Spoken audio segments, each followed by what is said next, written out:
do follow Musk, obviously. We have to kind of know what's going on. I have muted him. Oh, you have? Ages ago. Yeah, but Scandalous. for work, I have to always enter his name into a search. Hello, and welcome to the Cyber News Weekly podcast. This is a special occasion. We are recording this right after the U.S. election night in over across the Atlantic. Presumably, Donald Trump has been elected the president of the country once again. Congratulations, I guess, to him and to Elon Musk, his chief Doge advisor, who's gonna make the government efficient finally. I'm Gintaras Radauskas, a senior journalist here at Cyber News. With me today, we have our boss, Jurgita Lepenite, and our New York City correspondent, Stephanie Shepard. Hi. Hi. How are you guys doing? Well, how are you doing, Steph? I'm okay. I'm neutral. I have no opinion whatsoever. But you voted, right? It's important for you. Yeah.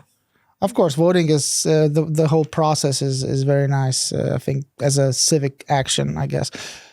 At the same time, even if we're not going to talk politics really on this episode, but I just have to say that at this point, I expect the race to be this close always in America, even if it's Santa Claus versus Adolf Hitler. I mean, it's going to be 50-50, I think, at this point. So Donald Trump or not, the country is divided, and that's what you get all the time, I guess. It is what it is. It's a swing as well. Democrats were in power, now Republicans are, and I think in 4 years it's going to flip back again. Always does. Always goes back and forth. Unless, of course, Donald Trump makes the democracy go away. We'll see. We'll see. We're here to talk the cybersecurity and misinformation and disinformation angles on this pod.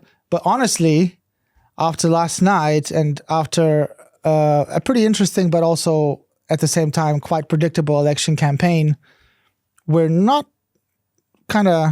really have that much to say, right? It was a lot of stuff happening, but did it really have any influence on what was happening on election night and in early voting? Probably not. What do you think, Steph? I think it was pretty uneventful, to be honest. Obviously I wasn't in the U.S. While things are happening, but looking at all the articles or, kind of news stories that were coming across even last night, there wasn't really anything that seemed to stand out to me that would have had any major influence whatsoever. So there were a couple of stories even last night about these bomb threats in Fulton County in Georgia, I think. Yeah.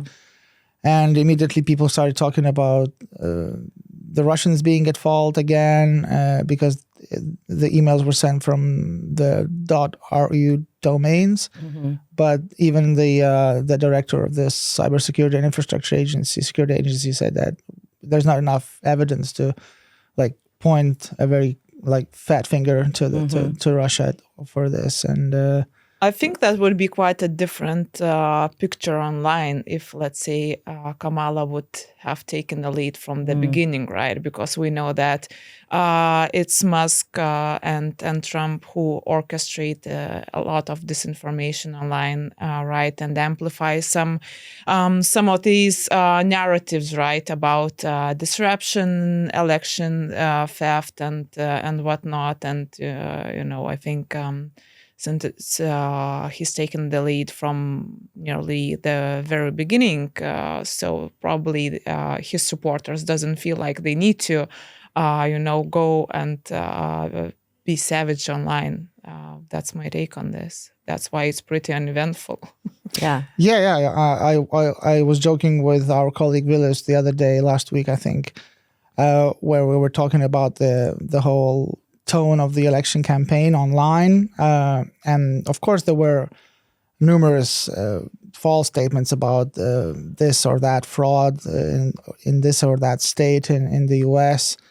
And knowing what happened in 2020 and 2021, we were kind of saying it's actually even better if Trump wins because there's probably not going to be any trouble then. So stability kind of, because imagine if it's really close right now, we can't really say who won, and for a few days or weeks, and then the atmosphere gets heats up and heats up and heats up, and I don't know, and that could be used even more than the traditional campaign, I guess, the whole post-election period. And now I think there is certainty, and in that way, I think it's even better than it's kind of clear who won. Yeah. What's going to happen is another matter when Donald is in government and Musk as well, I presume. Do you think he's going to enter the government? I definitely do. Really? Yeah. I think he will probably campaign to get himself in government. He's been doing that. Yeah, He exactly. spent what, like 29 million. Yeah. But altogether, Republicans, the Trump campaign spent way less than Harris in her campaign. Yes. So, I mean, once again, by the way, in 2016, Trump spent like pennies compared. Yeah. I was surprised at, the electoral votes that he had so much when I woke up today. I thought I thought it would be a little closer. Yeah, people are saying it's like Obama 2012, around 300 it's going to be. So it's quite a lot. It's quite convincing. So it's not like 271 versus 269 or something. So I guess there's just no space for a lot of post-electoral chaos. And I don't think the Democrats are going to go the same route as the Republicans. Yeah. They're not going to say the election's been stolen. Yeah, they're better people. That's why. I think social media will definitely be, on fire with a lot of sadness and crying. But sadness is not the same as calls for violence or protests. Exactly. And also the same Cybersecurity and Infrastructure Security Agency. I hope it's called that way, because if it's not, it said last night, I mean, even while the votes were still being counted, I quote, "At this time, we've seen no evidence of malicious activity impacting the security or integrity of election infrastructure." And Jan Easterly, the director of the organization, she also said this on fake bomb threats. As the FBI said in their statement, it looks like these threats came from .ru domains, but I don't necessarily think that means they were Russian. I think that is still being investigated. And we're going to talk a little bit later about these steps that agencies and journalists even sometimes take in order to attribute some action quickly to whatever adversary of America. I don't think it's smart myself, because it's just not mature, because you have to wait for proper evidence, and we haven't been doing that for 8 years now, I think. And I think what's interesting too is that, when Trump was declaring that the election was stolen and, all this voter fraud, the Democrats were very adamant, of course, and it's been proven in the courts that hasn't happened. So it's almost impossible for them to kind of go back on that word and try to think that something did happen. Yeah. that wasn't up front.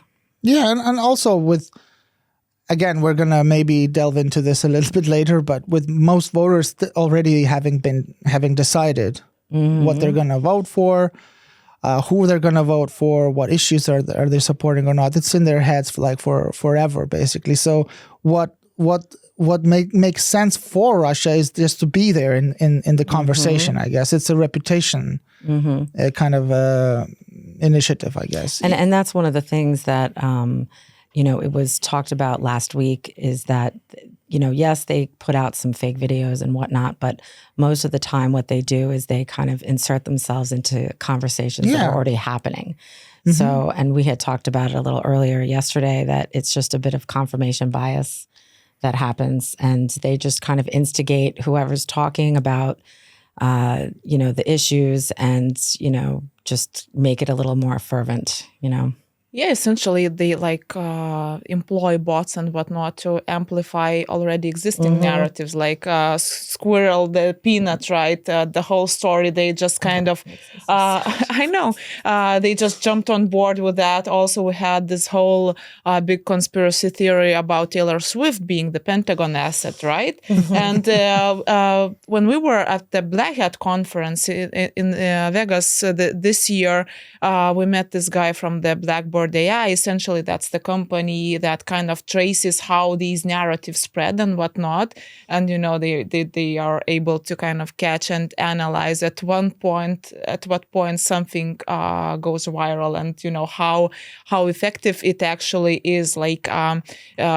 working on some very factual piece of information and then just amplifying it via various means, and that makes it more believable, right?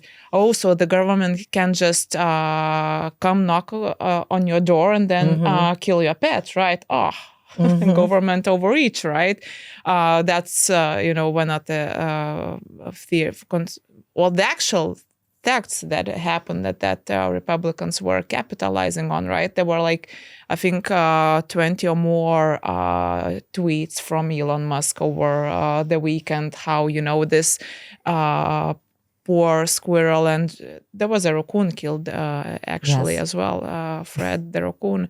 It's very sad. How, how to them it meant that, this is government overreach. They don't care about the immigrants or the drug dealers. What they care is about these, house pets. And They've and doxed whatnot. the woman. They've doxed. She's a woman from Texas. They've doxed her. So her picture, her name, everything's online now. Well, but I'm also angry at her. That's just a shitty thing to do. It is. It's horrible. Talking of these theories that have been spreading, or somebody was trying to spread them online, I'm pretty sure they haven't spread that far. But which ones did you find the most weird or funny or just shocking, maybe? Because I can say I generally laughed out loud when Miss Marjorie started saying after Hurricane Helena that the government can control the weather and hit the states where most important voters live, and that was like, well, okay, she's one of the kind, I guess, but still, it was whoa. What about you? Yeah. I don't know about conspiracy theory, but I do. Yesterday, I thought it was kind of amusing that, the whole Taylor Swift supposedly dissed Kamala Harris's, when she went to Chicago. Was it Chicago? Wherever she was. She was somewhere where the game was. There was the game, and she actually went to go see her boyfriend play the game, but everybody thought she was going to go to the camp, and she didn't. So everybody felt that Taylor Swift had dissed Kamala. If she did, smart. Yeah. Because she is not losing half of the population of listeners to her music, I guess. Unless she lost them already. I don't know. What about you, Jurgita? Yeah, so I think these are the ones that I already mentioned, right? How they capitalized on Taylor Swift supporting Harris, or, how they made a big deal out of this poor squirrel story and whatnot, right? Which are not conspiracy theories, but they are distorted and amplified in the weirdest ways. And I think that's why it makes it so believable, right? So Trump is pictured by his supporters now as an animal protector, because he doesn't want these Haitian people to eat their cats and dogs, right?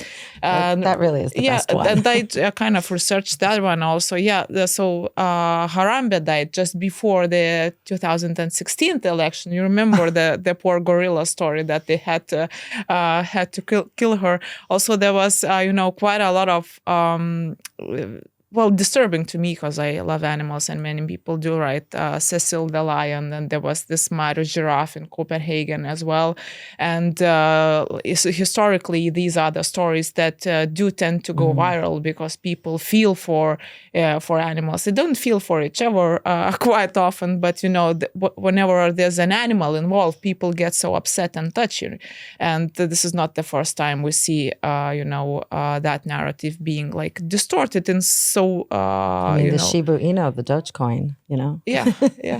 It's also another one. Now there's a hippo meme coin also. Oh, okay. Yeah. Nice. Talking of X, though, we've mentioned Musk already, of course. I'm beginning to suspect that the whole idea of buying Twitter and then renaming it and changing it, basically, with blue ticks being given to everyone who wanted to buy them, like amplifying right-wing voices and maybe silencing a little bit more of the left ones. It's kind of a MAGA platform right now, isn't it? And Musk is part of the campaign of Donald Trump. So maybe that was kind of a plan to do this all along. I don't know if it was a plan, but I definitely say that Musk kind of mimics Trump in the way that Trump, when he first was president, he sort of put his foot in his mouth on social media all the time. And I feel like Musk is sort of following in his footsteps of being a voice that just posts things willy-nilly, so to speak, and not really researching it or making sure it's actually true. And Trump was always doing the same thing, Yeah, but there's just so many accounts doing that right now. I mean, but he's the leader. Maybe it's just us journalists because we hate lying, right? I mean, most people, all people have false beliefs, but some check them and some don't, I think. With me personally, I am allergic to lying, like publicly on public statements or whatnot, and that's why I don't maybe like Donald Trump, because he's lying in every sentence, I guess.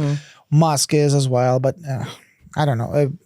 That the whole platform of X right now, unless you're persistently trying to get there and make your posts visible or buying a blue tick or be like a, what's the word, confirmed user, I don't know, verified, then you're not going to be visible, and it's very easy for them to mute you or to shadow ban you or whatnot. I'm not saying that it's like I don't have any proof, but it's kind of clear when you go into your For You tab on Twitter, because it's not balanced like he wants it to be or supposedly seeks it to be. It's definitely not. Anyways, I mean, I follow a lot of cybersecurity people, so that's all that's in my feed.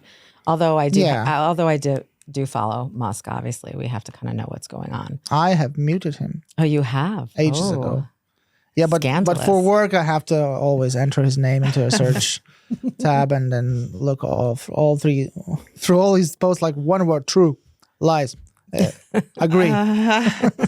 But honestly, I don't believe that. Well, he paid $44 billion for Twitter then, right? So it's definitely wasn't an investment to get into the White House, because we know that Elon Musk is essentially cheap, and that's why SpaceX is so successful and getting all these contracts with NASA, because they found a way how to innovate, while cutting costs at the same time. So that's for sure just like way too expensive. That's more like I'm not sure, like he's just maybe a megalomaniac or something like that. I think that's just really more like a pet project and whatnot, because yes, he can, modify the algorithm so it would push different narratives. But I don't think that really matters when it comes to, swaying the election one or the other way. What mattered is that he donated like a lot of money so that they would, put ads elsewhere, where it would actually be effective and it could sway people's opinions. Sex is just it's just a platform.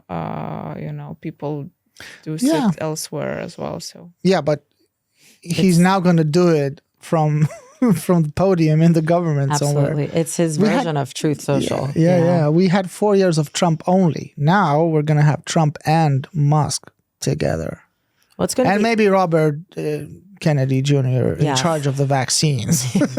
Well, it's going to be interesting how it also affects Silicon Valley, because, it's supposedly more liberal, but, I think there's some secret conservatives there as well. Not so secret as well. Well, exactly. Yeah. But, it's going to be interesting how that's going to play out. And also the fact that they have this platform now, and I say they, Trump and Musk, but, how far are they going to take it? Now that they are technically in control, they will be, on the highest platform. Who knows? I just hope it's not going to be an official organ of the government for statements and stuff. Right. What if it is? What if it is? What does it matter? Yeah, but Facebook was for a little bit with COVID, we found out. Blue ticks and everything, and there was a time around a year and a half ago, I think, when no one actually knew who was posting stuff, and you can pretend to be this or that. You can declare war on Iran or whatever, because Trump would actually probably do that. I don't know. And then it turns out it's not, a declaration of war. So maybe stick to the verified and checked government statements on the White House website or any other departmental website. But we'll see, because we just found out, a couple of months ago that, Biden administration had kind of pushed their own kind of COVID, and they wanted Facebook to, or, Zuckerberg to speak about the vaccines a specific way. And he kind of went along with it. To say the truth that they're safe. Yeah. I think. It was something like that. So who knows if the same thing's going to happen, and we'll find out 4 years from now. Yeah. I think it's going to influence Silicon Valley a lot. And, I'm sure Musk will push for, more protectionism when it comes to kind of getting approvals from all the necessary organs so that he could fly, and to whatever space sooner. And he's been quite successful already, right? And now he'll just have way more influence. So I guess that, more companies will be able to innovate. And just seeing, what all Musk businesses are about, I don't think it's going to be, focused that much on X. I think it's going to be like SpaceX, Starlink project. It is just kind of a money maker so that he could essentially send people to Mars and populate and whatnot. Yeah. With his own children. But for that, they need friendly people in NASA and elsewhere to kind of, grease the wheels a little bit. And he also spoke a couple of weeks ago at one of the conferences over in Saudi Arabia about, Optimus Prime and getting his robot out. And he did complain about over-regulation. Yeah, and he needs to get the cab out, right? Yes. Yeah, he said at this point, there's no point in even making a regular Tesla with a wheel.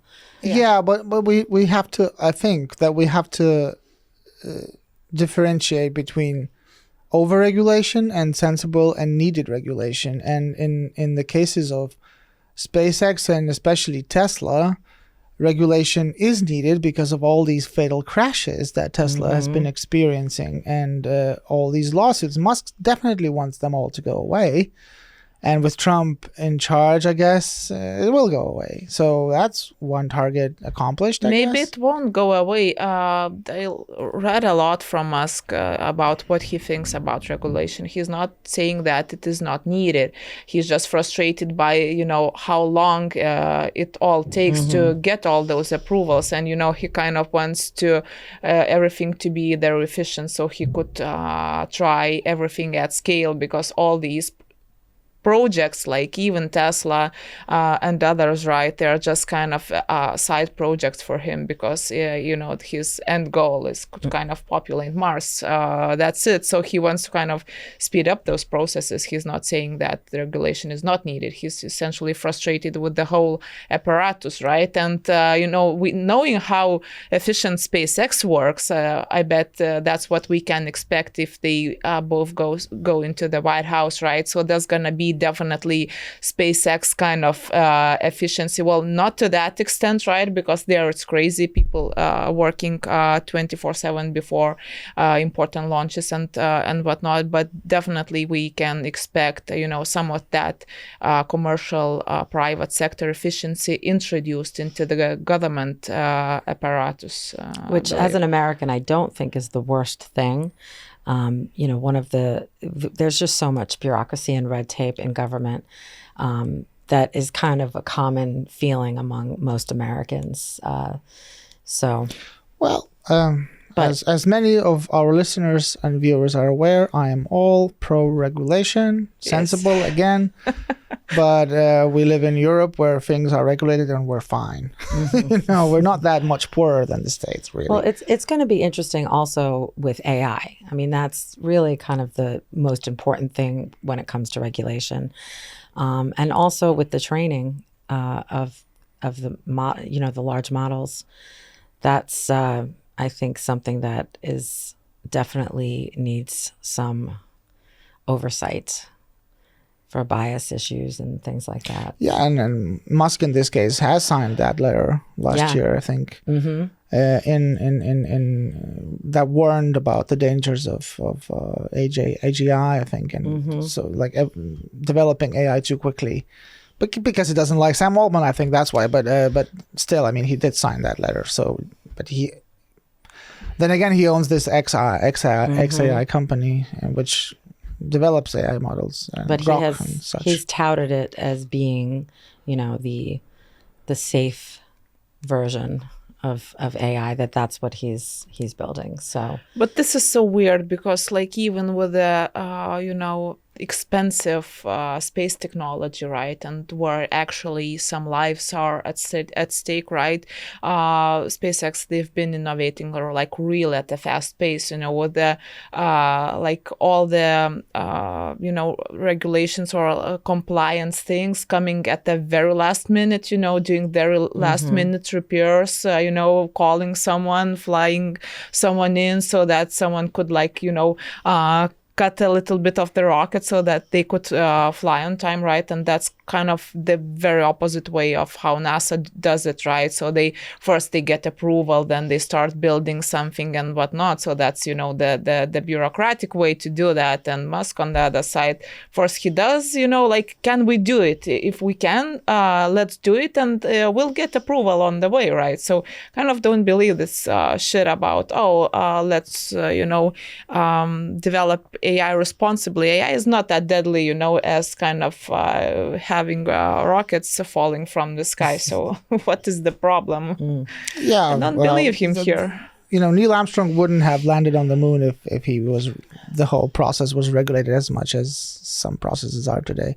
Yeah. Or, I guess. Do you believe that? Didn't you say you don't believe that he landed on the moon? I was joking, as Trump is, I'm pretty sure. When he's all sending these death threats to journalists and Liz Cheney, he's joking. Okay. I hope. Right. I wanted to talk as well about the question that's on my mind for, again, these past few years. Could all these fears, in your opinion, about online disinformation, I'm coming back to that, foreign or not, because I do think Fox News is the main disseminator of conspiracy theories, and Newsmax and Breitbart and whatnot, and some liberal outlets also. But are these fears, could those fears be overblown, in your opinion? As we've mentioned before, Russia, Iran, China, there's all these, and we're writing about that mostly every week. There's this campaign of cybersecurity is a bit different. I mean, I'm talking about disinformation, and it's real for sure. There are these efforts and campaigns. Doppelganger comes to mind, and others. But are they effective, do you think? And should we talk about them less? Because when we talk about them, we amplify their goals, really, and these state actors then are happy that we're talking about them. I mean, I think they have to have some sort of influence. I mean, there has to be some sort of low level, because I think there's enough people on social media that get their news from social media, unfortunately, especially a younger generation with TikTok. But that would be more of, the Chinese government kind of influence. But when we're talking about Russia or Iran, I think that's more on X and Facebook. But I think, the amount of people that, I sad to say, I'm an American, but there are unfortunately a large number of people that maybe aren't as educated and, will just take things at face value and see a post and share it and spread it. And I think in some ways that is effective, which is, if it wasn't effective, they would not continue to do it and continue on the same trajectory. But you've said it before, and I agree that whatever is being shared, it's these memes or messages in those posts or whatnot, they're not, being born out of nowhere. Correct. They're not dumb as well. They're, the Russians, the Chinese, they see the messaging, I guess, on certain outlets or on social media. What are people talking about? What do they fear? What do they think about this or that? And then they kind of play around with that a little bit, and they push the talking points that they want to push. I mean, it's not being created out of thin air. I mean, it's already there. America's already talking. Certain segments of American people are already talking about issues. Right. And well, if you think maybe about some certain foreign adversaries or whatnot, they want people to talk about the issues in a more polarizing way or angry way. Or, you know, in 2016, they organized protests across the street, Republicans and Democrats. That's funny trolling, January really. 6th, I mean, obviously that was... But that was Trump talking himself. Come on. But, you know, do we know how many, you know, extra kind of comments stop the steal and shit like that may have come from, you know, other countries that, you know, exacerbated. Yeah, I think we should just look at advertising and marketing. We know, you know, how deep and back-rooted some of those technologies are, right? And it's not just, you know, something very obvious, some very obvious misinformation or like a meme or a video, right, spread amplified by Chinese or the Russians and whatnot. We've talked a lot in the past during this podcast about the algorithms, right? And we know how, for example, marketing teams are creating the demand for something, right? And it happened to me once as well, right? So suddenly I was in this very urgent need of the air fryer, right? Just wanted to cook food there. And kind of I even started like researching that and whatnot, convinced myself that I need it, but then, you know, stopped for a minute, it's like, but wait, I have an oven and all that. And I tried to figure out, so how did this come to my attention, right? My friends don't have it. I wasn't talking about it, and I didn't see an ad for that, right? But, you know, what I did see, I traced it back. I saw some random recipes on TikTok, you know, viral videos, essentially, that are not talking about, you know, the product itself, but kind of creating these water mouthing, you know, videos that then you get this somehow imprinted, you know, back in your mind somehow, and you don't even recall seeing something of an ad. So I think that's it's pretty much the same, right, with some political biases and whatnot, right? We here in Lithuania are biased when it comes to Russia, like a lot. And even though sometimes you don't see an objective reason for kind of hating or not liking something, but you get worked up by the you know, language or something like that when just someone speaks in Russian, right? Even though it's like that's doesn't make sense, but it's because there's been like years and decades of some imprinted biases, right? So it might be so that one particular meme or video, it doesn't work, but you know, when you are exposed to that content for years and years in different kind of ways, then you kind of they build something, they plant seeds somewhere in you, right? And then they can build on that when the time is right, when the election comes, I think. And I think you're right about that. And what's interesting is that one of the fears before we kind of really got into the election cycle was all about the deep fakes. And I feel that what you're talking about has way more influence than the deep fakes, because even if you can't recognize it, it's just a video. And most people, you know, they don't believe anything they see at this point. You know, they kind of assume everything's a deep fake. I don't think there was a lot of...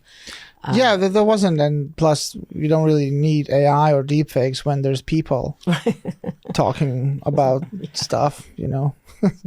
I'm sorry for your future former, again, president, but I still call him like insurrectionist, psychopath, really. But when we try to as journalists as well, I mean, we're all journalists, but I do sometimes think that we're not maturely covering disinformation or misinformation or electoral choices by voters, because it's actually even insulting to people at some level to assume that they're voting for Trump just because they believe that package of you know false posts online. No, they don't. I mean, we were preparing for this pod, and I mentioned vaccine hesitancy as an issue, and that was also, I think, insulting to people who just don't trust healthcare industry or, doctors or whatnot. Some people have a right to be, distrustful of vaccines. Well, they don't trust big pharma. That's why. Well, and for a reason, I guess, because American healthcare system is, fuck this, really. I mean, this is so expensive, and it's for us again, Europeans is a total mindfuck, really. Also,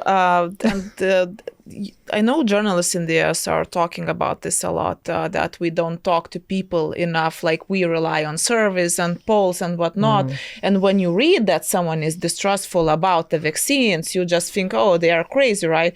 But then, there was a lot of coverage, obviously, on TV, and I saw CNN and other channels, like just going out in the streets and talking to those people. And quite a lot of very diverse group of people said that we were voting for Trump, right? And when you are seeing like a seemingly very ordinary person kind of giving their reasons why they did that, it's like, oh, okay, this is a person. This is not some just nut job, right? This is a person voting for Trump, let's say for economic reasons or something else. But when we just see that on paper, as a poll, as a survey, we kind of tend to label those people as like, oh, so they must have fallen for the misinformation. Well, not necessarily. Yeah, exactly. I mean, look at otherwise it would be half the country. Yeah, exactly. I mean, there's just a little bit too little respect for people, I think, in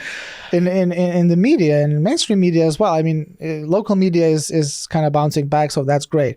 But in America, but mainstream media is just sometimes, especially I have to say, the Washington Post and the New York Times at times. I love what they do, mostly in foreign coverage and all that, but sometimes it's just too sweeping of conclusions being made. Like, for instance, even during this election, I'm not a woman, but if I were an American woman, let's say a white one, like yourself, Steph, right? And turns out, I think that white women voted for Trump more than they did in 2020.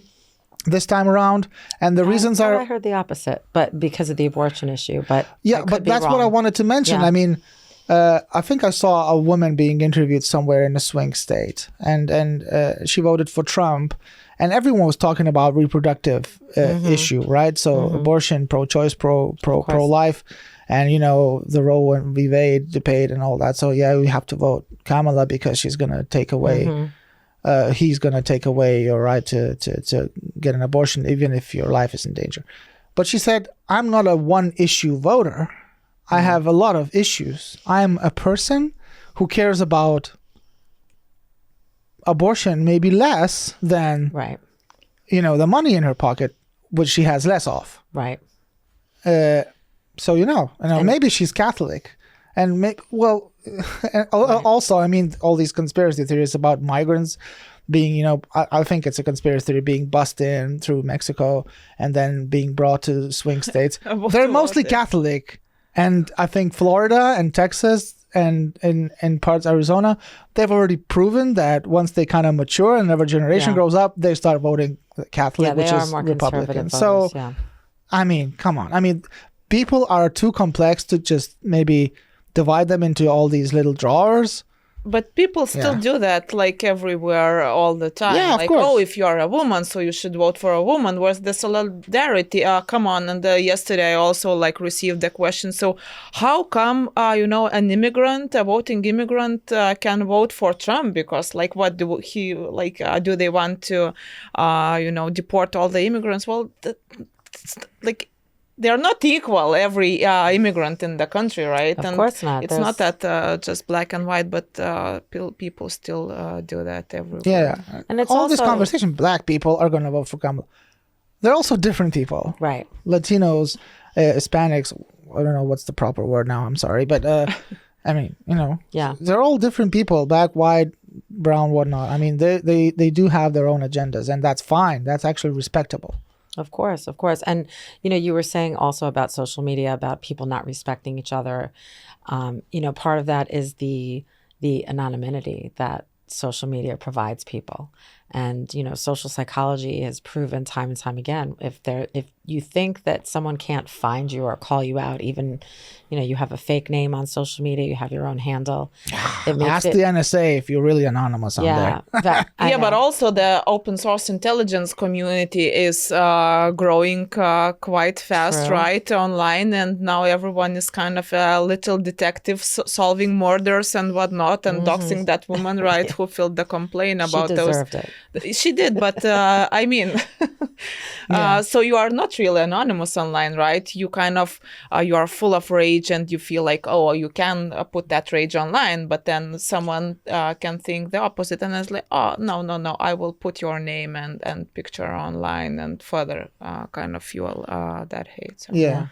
I just hope it's going to change now, because I think it's become far too easy for, again, some media outlets to just, or even analysts or organizations to explain why some people believe some things or vote in a certain way with, this combination of foreign disinformation or domestic disinformation, because it's so easy to explain with this. I mean, in 2016, maybe these outlets and analysts and experts were hoping that just because Russia was intervening, that's the only reason why people, like 20,000 people across Pennsylvania, Michigan, and Wisconsin, voted for Trump. And maybe if we stop this, Russian or Iranian or Chinese disinformation, then people are gonna stop voting for Trump, and it's all gonna work out. It turns out it's just more complex than that, So I just hope that in the future, and the very near future, by the way, there's less talk of this. There's just a lot of work being done, maybe behind the stages. Yes, of course, agencies like FBI and CISA, they have to do their jobs. And Russia is going to keep trying to intervene or create some noise or chaos, but I don't think it's had any effect on this election, by the way. Well, creating noise around everything is just good politics, whatnot. So yeah, exactly. They take their own spin on the events, and we are taking our own spin on the events, right? Yeah. We didn't want Trump to win, not because we care what's going to happen inside U.S. politics, right? We just cared about the Ukraine, right, and what's going to happen in our region. So we are also taking a spin, right? And because at one point it was almost as if you are broadcasting a press conference from Vladimir Putin or his press secretary Dmitry Peskov, you're already supporting the intervening efforts of Russia. Come on, I mean, they have a like Jurgita says, every country has a right to say something.